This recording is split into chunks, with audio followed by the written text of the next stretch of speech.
మీరు 10-12 సీట్లు గెలుస్తామంటారు కదా కేసీఆర్ గారు, మీరు అటు సపోర్ట్ చేస్తారా ఇటు సపోర్ట్ చేస్తారంటే లేదు బాబు, it is going to be otherwise.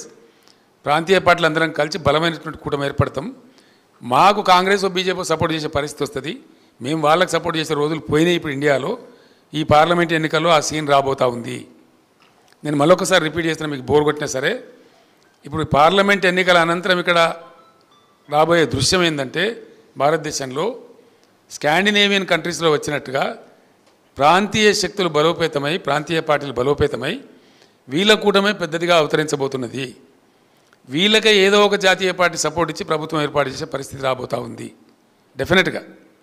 కాబట్టి ఇటువంటి కీలక సమయంలో 100% గోపాల్, మీకు ఏం డౌట్ అవసరం లేదు సోమగోపాల్ గారు, 100% I'm telling you see it. నేను 2-3 విషయాలు చెప్తున్నా, 100% జరగబోతాయి. నేను తిరిగి వచ్చి చెప్తా ఉన్నా, ఊరికే చెప్తా, ఇంట్లో కూర్చుండి జోషన్లాగా చెప్తలేను. బీజేపీకి ఈ రాష్ట్రంలో 1 or none, ఐదర్ 1 ఫ్లూక్లో గెలిస్తే లేదా నన్. అమిత్ షా అంతా గోబెల్స్ ప్రచారం, డబుల్ డిజిట్ అని, డిజిటే దిక్కుంటట్లేదురా బాబు అంటే డబుల్ డిజిట్ అంటాడు. 1 or none for BJP in Telangana. South India నుంచి బీజేపీకి 10 సీట్లు దాటే పరిస్థితి లేదు. కేరళ 0, తమిళనాడు 0, ఏపీ 0, తెలంగాణ 0, కర్ణాటకలో బాగా డబ్బాలు కొట్టినారు. ప్రజ్వల్ గడబడి తర్వాత 6-7 సీట్లకు పరిమితం అనేది సమాచారం వస్తూ ఉంది. అంటే 130 సీట్లున్న దక్షిణ భారతదేశం నుంచి బీజేపీ బిలో 10. ఉత్తర భారతంలో చాలా ఘోరంగా దెబ్బతింటా ఉంది. మీరందరూ విలేకరులు, మీరు బాగా వార్తలు చూస్తారు, మీరు కూడా విశ్లేషించండి నా ప్రెస్ కాన్ఫరెన్స్ తర్వాత. తెలంగాణలో బీజేపీకి 1 or none, బీఆర్ఎస్ 14 లేదా 12. ఆశ్చర్యకరమైన ఫలితాలు వస్తాయి. నేను చెప్పిన వర్గాల యొక్క ప్రజల ఆగ్రహం, వాటన్నింటినీ అంచనా కట్టి చెప్తున్నాను నేను.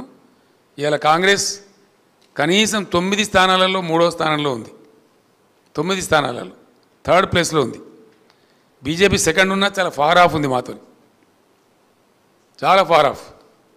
ఫర్ ఎగ్జాంపుల్ పెద్దపల్లి లాంటి సిచ్యువేషన్ ఉంది, కాంగ్రెస్ 3rd ప్లేస్లో ఉంది, బీజేపీ మా దాంట్లో సగం కూడా లేదు.